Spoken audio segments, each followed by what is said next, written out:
Hello and welcome. I'm Mary O'Grady, America's columnist with the Wall Street Journal. For many of us, it's surprising to find ourselves again debating the merits of capitalism versus socialism. The world lived through a prolonged period after the Second World War in which two competing systems, namely the Soviet bloc of socialist countries and to a lesser extent communist China, competed with various versions of market democracy in the West. We observed the real-life impoverishment and desperation that the former socialist governments imposed on their own citizens. And we celebrated with those people when the Berlin Wall fell, the Soviet Union collapsed, and freedom, democracy, and markets began to flourish. But here we are today, again discussing the rise of support for socialism in Western countries. The Fraser Institute, in partnership with the Institute of Economic Affairs in the United Kingdom, the Institute of Public Affairs in Australia, and the Fund for American Studies in the United States, created the Realities of Socialism project to explore the rise of support for socialism, to document the failures of Soviet socialism, and to better understand the Scandinavian model of so-called democratic socialism that is so often championed by politicians, journalists, and academics. The project also looks at the successful experience of Singapore, which offers a very different approach to economic policy. Let's explore the results from a poll commissioned for this project, covering over 4,000 people in Canada, the United States, Australia, and the United Kingdom. Overall, support for socialism ranges from a low of 31% in the United States to 43% in the United Kingdom. Support for socialism increases, however, pretty markedly when we just look at young people ages 18 to 24. It increases to 45% in the United States, all the way to 53% in Australia. The key, when we look across all four countries, is that younger people view socialism much more positively than older people. But what do respondents actually mean when they say they support socialism? After all, the younger people expressing their support for socialism never lived in a world with genuine wide-scale socialism as an alternative to capitalism. The results from our poll are telling. Only 25% to 39% of all respondents define socialism as the government taking control of companies and industries such that the state, rather than individuals and entrepreneurs, direct the economy. In other words, most people don't use the traditional dictionary definition of socialism. And these results hold even when we look at different age groups. This means that the majority of respondents are referring to something other than the socialism we lived through in the 20th century. Let's look at the breadth and scope of failure and real hardship that accompanied traditional socialism. And let's bear in mind that, as you noted, between 25% and 39% of our respondents in our survey actually support that kind of socialism. The project chronicled the experiences of Poland and Estonia. Let's start with the Polish experience, since it was a prominent socialist country. Like all Soviet bloc countries, Poland replaced markets with socialism. What that meant, practically speaking, is that the Polish entrepreneurs, business owners, investors, and even laborers no longer made economic decisions. They weren't allowed to decide what goods or services to produce, how to produce them. Instead, bureaucrats and members of the Communist Party made decisions about what should be made.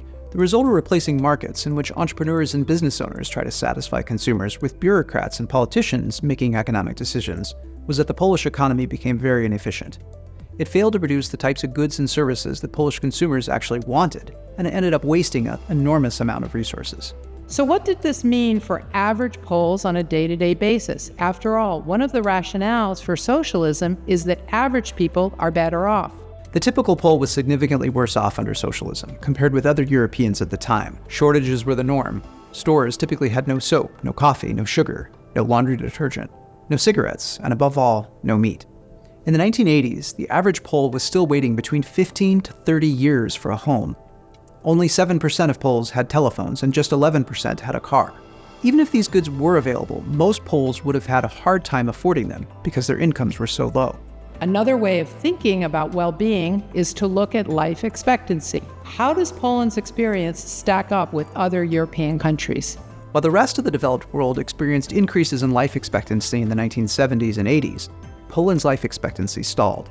By the end of the 1980s, Poles on average died 5 years earlier than people in other industrialized countries.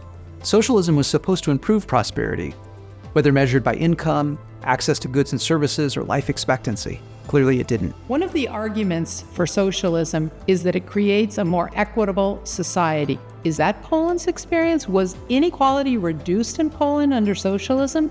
The elite members of the Communist Party lived very different lives than average Poles. They shopped at special stores, they carried goods not available to average Poles, they had access to luxury summer resorts, they were provided exclusive health care, enjoyed special retirement accounts, they were permitted to travel more freely outside of Poland, and they were exempt from paying taxes. These results are not surprising to anyone who lived through this period and observed firsthand European socialism.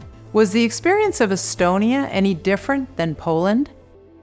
So in some ways it was actually worse, because in Poland, the socialists didn't try to socialize farms or housing. But in Estonia, farmers were forced to give up their farms and join these huge collectives, while families were forced to give up parts of their homes and share them with strangers in this bizarre social experiment in collective living.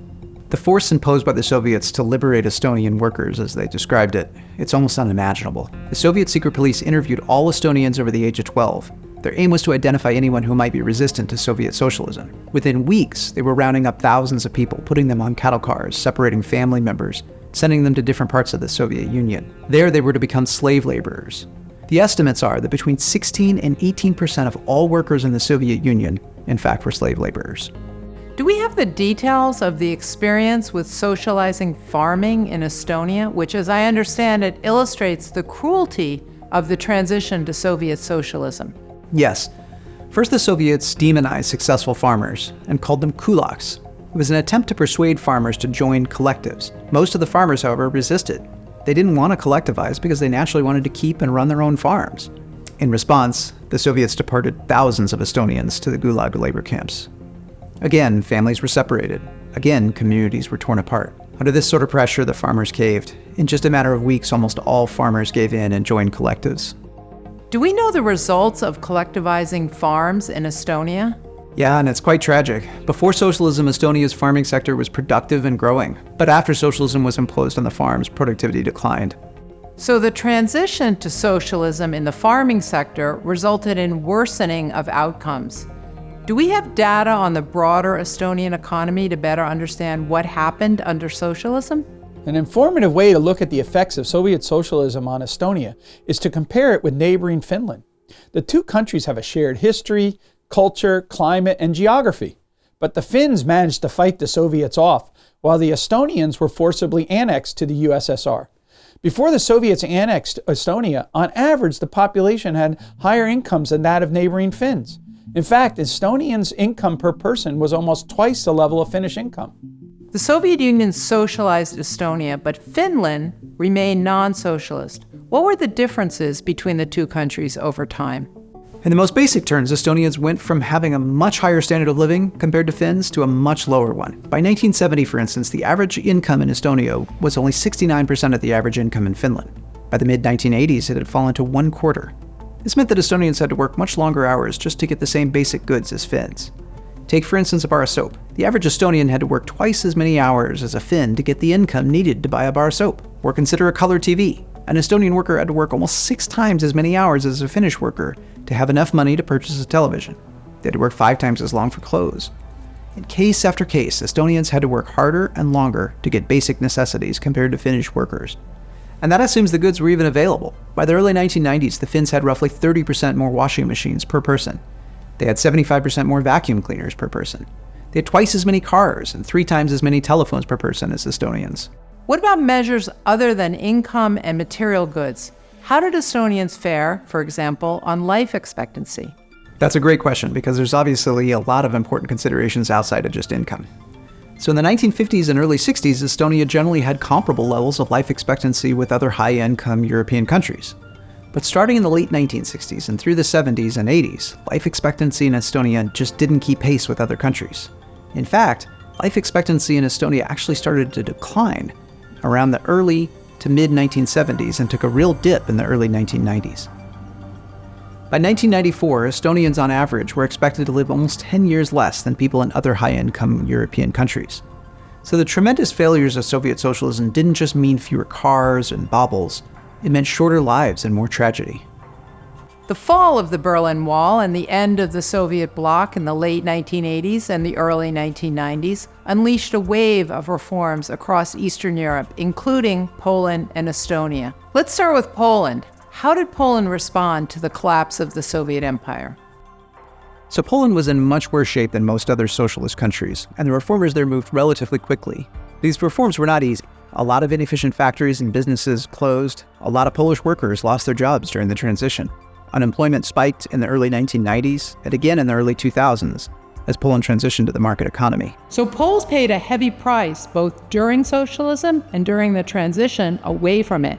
How were their lives changed after returning to democracy and markets? After the initial reforms of the 1990s, the average Pole's standard of living started to improve though, and the gap with the rest of the industrialized world narrowed. Incredibly, incomes rose at more than twice the rate of growth that had prevailed in the socialist era. These higher incomes bought Poles a better standard of living. Life expectancy for the average Polish person started to increase and catch up with other industrialized countries. So how does this contrast with the experience of Estonia during its transition? So unlike Poland, which was a so-called puppet state, Estonia was actually annexed to the Soviet Union. And the Soviets, even the reform-minded Gorbachev, they didn't want to give it up. Towards the end of the 1980s, the Estonians began to organize protests. The first was an environmental protest against Soviet plans for new phosphate mining. The socialist record on the environment was really atrocious, and these plans didn't make either economic sense or environmental sense. In another creative show of defiance, 2 million Estonians, Lithuanians, and Latvians organized a 670-kilometer human chain of clasped hands. Their aim was to protest the 50-year occupation of their countries. Ultimately, it worked. The Estonians managed to gain their independence in the chaos of the 1991 failed coup against Soviet President Mikhail Gorbachev. So similar to the Solidarity movement in Poland, there was an uprising in Estonia against Soviet socialism, which is part of the explanation for its collapse. What reforms did Estonia pursue once it regained its independence? So speed is one of the most important insights about transitioning from one economic and governing system to another. Many countries, they tend to take an incremental and slow approach to the transition. In contrast with these other nations who've been trapped behind the Iron Curtain, the Estonian break with socialism, however, was really swift, it was really bold. Because of this, it avoided the long, fitful, this often corrupt transition that bogs down so many other countries. In a fairly short period of time, the Estonian government reduced government spending to balance the budget. It introduced the world's first flat personal income tax. It unilaterally eliminated trade barriers, unilaterally. It reduced government regulations to make starting and running a business easier. It privatized state-owned businesses and aggressively routed out corruption and cleaned up the government bureaucracy. What were the results of Estonia's swifter, broader, and deeper economic reforms? They're incredibly successful. Let's first start with incomes, which are a good measure of living standards. By 2021, Estonia had the second highest level of income among all former Soviet bloc countries that had achieved independence. They were just behind the equally economically free Lithuanians. Estonia has the lowest poverty rate of any former Soviet bloc country. Infant mortality, which in the early 1990s was almost triple the level of Finland, was slightly below Finland by 2020. And one other important measure that illustrates the entrepreneurial vitality of Estonia is business startups. Estonia now has more startups per person than any other European country. This entrepreneurship today is going to ensure continued prosperity in the future. The experiences of both Poland and Estonia provide strong evidence of the hardship brought about by socialism and the enormous benefits of returning to democracy and markets. This brings us back to a fundamental question. Do we have information from the polling about what people mean today when they say they support socialism? Two alternatives emerge from the polling data, both of which entail a much larger role for the government in our economy, our society, and indeed in our daily lives. The first and most popular alternative definition is the government providing more social services, such as education, healthcare, and daycare. Support for this definition of socialism ranged from 55% in the United Kingdom to 65% in Canada and Australia, and these numbers are consistent regardless of the age group. A second alternative definition for socialism that also received strong support across all age groups was government guaranteeing an annual income to all citizens Total support for this definition of socialism ranged from 47% in the United States to 57% in Canada, Australia, and the United Kingdom. In general, when respondents from all 4 countries indicate support for socialism, they're really talking about something quite different from actual historical socialism. They generally mean they want the government to provide more services and/or a guaranteed annual income to everyone. What they don't mean is that they want the government taking over businesses and running the economy. This strikes me as what is often called democratic socialism, which many people advocate for and often point to as a model of success in the Scandinavian countries. Both Sweden and Denmark are good examples of these socialist superstars in the minds of many. But my understanding is that the emergence of a welfare state in these countries is a recent phenomenon and not representative of their long histories. Let's look first at Sweden before the 1970s, when it started expanding its welfare state. Consider that in 1870, Sweden's total government spending as a share of the economy was only 6%. That was less than the average for OECD countries, which includes most of the world's wealthy industrialized countries, and it was even less than the United Kingdom's spending. Even by 1970, after substantial increases in government spending by most Western countries, Sweden still had a relatively limited government. Spending as a share of the economy, for instance, was 29.5%, less than the average for Western Europe, the United States, Canada, and the United Kingdom. So what were the effects of this on Swedes? This approach to the economy, which relied on limited government and open markets, led to one of the fastest growth rates in the world, and what Swedes still refer to as the 100 years of prosperity. In 1870, Sweden's per-person GDP in US dollars, the broadest measure of living standards, was $2,144 per Swede, compared to a world average of $1,498. Sweden enjoyed a living standard about 43% higher than the global average at that time. By 1970, Sweden's per-person GDP was more than 3 times greater than the global average and higher than most Western countries. Of course, a country's standard of living is more than just income, so consider life expectancy. Sweden's life expectancy increased from 45 years in 1870 to 74.7 years in 1970, considerably above the global average of around 56 years of age in 1970. Infant mortality in Sweden plummeted from 22.1% in 1870 to just 1.3% in 1970. And maternal mortality dropped from 648 per 1,000 live births in 1870 to just 10 in 1970. Denmark's experience is very similar. Let's begin with a bit of the economic history of Denmark. Going back to at least the 1880s, all the way up to roughly the 1970s, Denmark's history is of limited government, free trade, and reliance on entrepreneurs and markets. As a result, the Danes enjoyed great prosperity. Consider that by the early 20th century, Denmark enjoyed one of the highest levels of per-person income in all of Europe. And Denmark's economic success was so great during the 20th century that by 1970, its per-person income, which is a measure of living standards, had not only caught that of Britain, but it surpassed it. And the success of Denmark was not limited to just income. By the middle of the 20th century, Danes enjoyed one of the highest life expectancies in the world. They also had one of the lowest infant mortality rates in the world. But things began to change in the 1960s and 70s. Both countries experimented with much larger government sectors, and both ended up with much larger welfare states. Let's begin with Sweden, which I believe made a decision to experiment with the welfare state.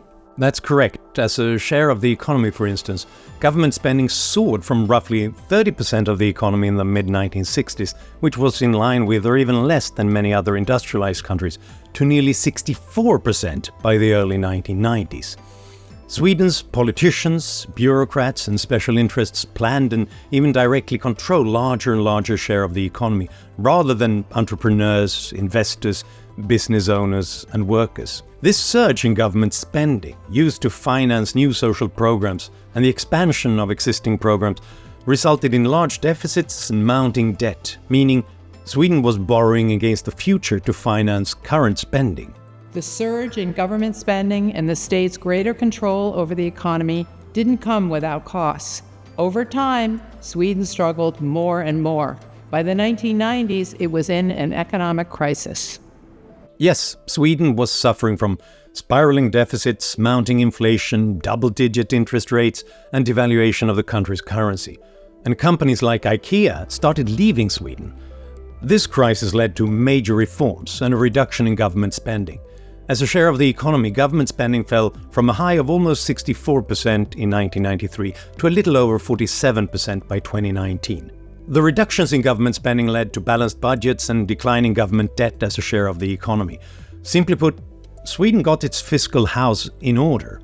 But Sweden still has one of the highest levels of social spending among industrialized countries, correct? Yes, it's important to recognize that while Sweden balanced its budget, government spending was still high compared to most other Western countries, and that spending has to be financed some way. Now let's compare Sweden's experience with that of Denmark. Starting in the early 1970s to the mid-1990s, Denmark experimented with a much larger government and introduced a large welfare state. Government spending in Denmark soared from around 42% of the economy in 1970 to almost 60% by 1995. By the mid-1990s, Denmark had a much larger government than most other industrialized countries. At 59% of its economy, Denmark's government was larger than those of Canada, the United Kingdom, the United States, and Australia. And it was above the average of wealthy industrialized countries, which in 1995 was about 43%. Like its neighboring Scandinavian countries, Denmark's politicians, bureaucrats, and special interests regulated and often even controlled larger and larger shares of the economy. This meant that they, rather than entrepreneurs, investors, business owners, and workers, were increasingly making economic decisions. So how did the Danish economy respond to greater government spending and regulations and higher taxes? The Danish economy struggled. Unemployment remained stubbornly high throughout the 1980s and 90s, and it reached almost 11% in 1993. And inflation soared to double digits starting in the 1970s and continued through much of the 1980s. Simply put, Denmark was in a crisis. Given the crisis, how did the Danish government respond? Starting in the mid-1990s, the Danish government reduced government spending as a share of the economy, falling from a high of almost 60% to 50% by 2019. The reductions in government spending helped Denmark get its government finances in order. Denmark balanced its budget and began reducing government debt as a share of the economy. And the Danish people supported limits on deficits and debt, so that the country's finances would be more sustainable. But isn't it true that Denmark still maintains one of the largest welfare states among industrialized countries? Despite its spending reforms, yes, Denmark still maintains a relatively large welfare state, and this explains its comparatively larger government. Denmark still has one of the highest rates of social spending of any industrialized country. So how did the Scandinavian countries, like Sweden and Denmark, pay for their larger welfare states? Now, the Scandinavian model is really quite different. So the higher spending by government is paid for through taxes, but contrary to popular opinion, the burden is primarily borne by average Swedes and average Danes. So look at the sales tax, which is paid by anyone who buys anything. So it's a very broadly shared tax. In both Sweden and Denmark, it's 25%. They're tied for the second highest rate in the industrialized world. And in both countries, it's one of the two main sources used to finance higher government spending. The other tax used by both Sweden and Denmark to finance their higher government spending is the personal income tax. Unlike other countries, Canada, the United States, Australia, the UK, where personal income tax rates are steeply progressive, in Sweden and Denmark, high personal income tax rates are levied on the middle class. So in both countries, the top personal income tax rate kicks in at a fairly low level of income. So look at Sweden. Its top personal income tax rate, it's a little over 52%, and it kicks in at roughly $62,000 US of income. Denmark's high top personal income tax rate kicks in at roughly $92,000 US. So this means that ordinary Swedes and Danes pay the top personal income tax rate. For contrast, look at the US dollar equivalent where the top personal income tax rate kicks in for other countries. Australia's top rate kicks in at about $120,000 US, And in the US, it's over $500,000 where the top rate kicks in. So both Sweden and Denmark have high sales taxes and high personal income taxes that apply to ordinary workers, meaning that the middle class largely pays for the larger government spending. Does the polling data tell us that people in other countries like Canada, the United States, Australia, and the United Kingdom are willing to pay higher taxes for more government spending? Well, simply put, no. People generally don't want to pay higher taxes to pay for larger government. They want someone else to foot the bill. Our poll included 4 different options to pay for the cost of socialism. 2 of the tax increases were broad-based, meaning most respondents would assume the tax increase would mean their taxes would go up. The results are clear. Most people don't want to pay higher taxes to finance socialism. The range of support for higher personal income taxes ranged from 31% in Canada to 39% in Australia. And support was even lower for increasing or introducing a national sales tax, with support ranging from 16% in Canada to 29% in the United States. People generally want other people to pay for larger government through higher taxes. 2 options were included that most respondents would assume would mean higher taxes for someone else. The first was a new wealth tax paid by only the top 1%, and the second option was higher personal income taxes, but only for the top 10%. Support for higher personal income taxes jumps when they only target the top 10%. In that case, support ranges from 53% in the United Kingdom to 59% in Canada. And there's even more enthusiasm for a wealth tax for only that top 1%. Support ranges from an overwhelming 66% in the United States to 72% in Canada and Australia. So the Swedish and Danish approach of tapping the middle class to pay for financing higher levels of government spending, namely high sales taxes and a high personal income tax rate, is expressly rejected by people in Canada, the United States, Australia, and the United Kingdom.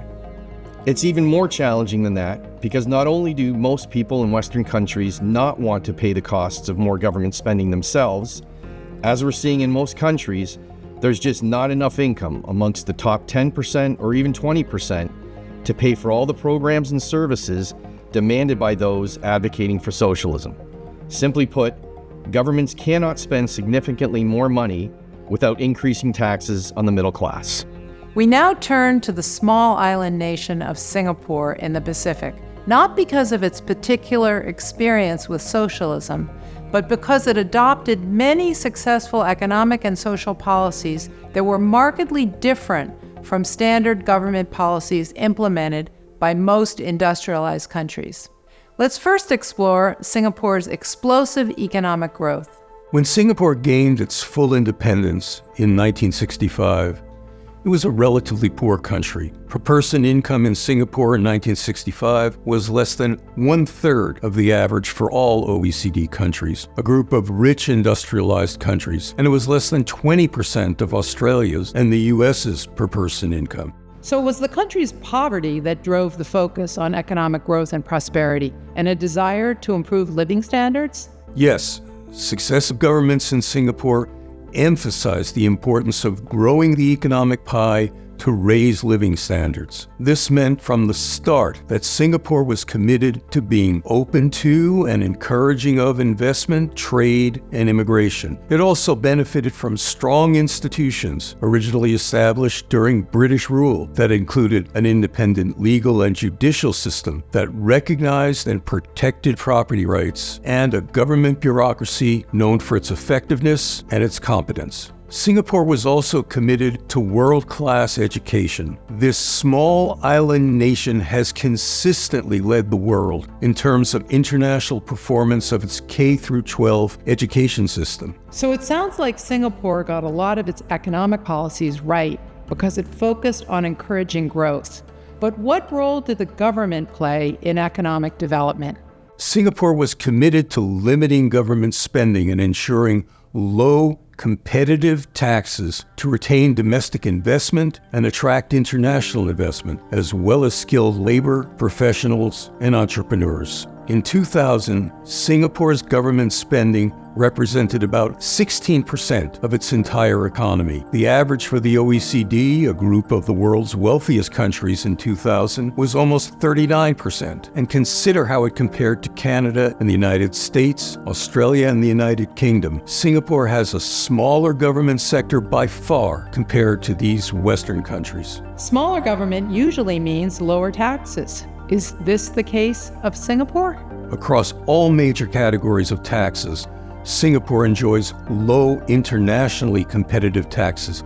Consider its personal income taxes as an example. The top rate of 22% is one of the lowest in the world, and it is especially low when compared with other industrialized countries, such as Canada, the United States, Australia, and the United Kingdom. It also has low business taxes and a comparatively low sales tax. As you noted, the lower level of government spending is consistent with Singapore's low taxes. But the Singaporean government owns a number of businesses. This seems to run contrary to the idea of a small government state. That's an important caveat to Singapore's generally small government approach to economic policy. However, unlike many other countries, including Canada, the United States, Australia, and the United Kingdom, Singapore's government-owned businesses are run as commercial entities with no special treatment, no subsidies. Singapore was committed to limiting government and maximizing the role of entrepreneurs,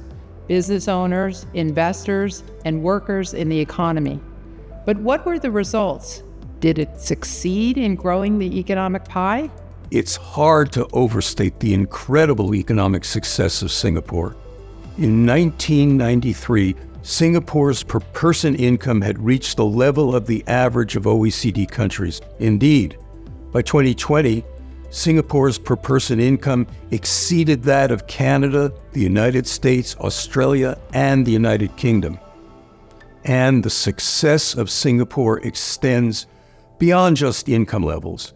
Consider that Singapore's life expectancy in 1965 was 1.1 years less than the OECD average. By 1980, Singapore's life expectancy was the same as the OECD average. And by 2019, it was more than 3 years longer than the OECD average. In 2019, Singapore's life expectancy exceeded that of Canada, the United States, Australia, and the United Kingdom.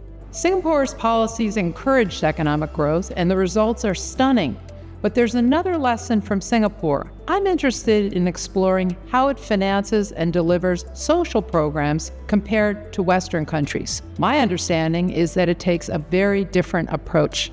Yes, most Western countries impose taxes and then use the money from those taxes to finance and in many cases directly provide retirement income, healthcare, education, and other programs like unemployment insurance. A number of countries, however, use a different model with respect to retirement income. Instead of imposing a tax and then having the government provide retirement income, some countries, including Australia, Denmark, Norway, Sweden, and Switzerland, require workers to save for their own retirement in private accounts. This model of empowering people through private accounts is relied on much more extensively in Singapore than in any other country. Private accounts are used to finance everything from retirement to healthcare to housing to employment insurance to university tuition. And for workers with lower income, the Singaporean government provides supplement into their private accounts. So how do these accounts actually work? Instead of paying taxes to the government, workers under 55 in Singapore, for example, pay 37% of their earnings split between the employee and the employer into private accounts. The money in these accounts and the investment income earned over time are then used to pay for a person's retirement, to help them save for a down payment on a home, pay for health insurance and certain medical expenses, provide income during periods of unemployment, and help pay tuition. And unlike government programs, any remaining funds in these accounts can be passed on to children or charities when the parent passes away. Singapore has lots of lessons for Western countries, but to what extent can the policies of this tiny Asian nation, which is not a democracy, be whole cloth replicated in the West? I think there's an important distinction between learning from another country's success and trying to completely replicate that country's institutions and policies. Singapore obviously has a unique history, unique culture, and as you said, it's not a democracy. However, at the same time, its incredible success in raising its living standards by focusing on government goals and policies on economic growth, coupled with its unique system of mandatory savings accounts, which empower individuals rather than making them dependent on government, has delivered widespread prosperity and success. This is a governance model that many Western countries could learn and benefit from. We've traveled back in time to understand the transition to socialism in Poland and Estonia and the hardship it imposed on people in those countries. We observed and celebrated the fall of socialism, the return to market democracy, and the enormous prosperity now enjoyed by Poles and Estonians. We've explored the reality of the welfare states in Sweden and Denmark to better understand that it's the middle class that pays the cost of high government spending in both countries. And we've reviewed a very different approach to governance used in the island nation of Singapore, where economic growth is a paramount priority for government policy. That policy is coupled with a unique system of mandatory savings that enable access to a wide range of social services. We hope you better understand the realities of socialism and the Scandinavian welfare states, as well as potential alternatives. For more information, please visit our dedicated website at www.realitiesofsocialism.org.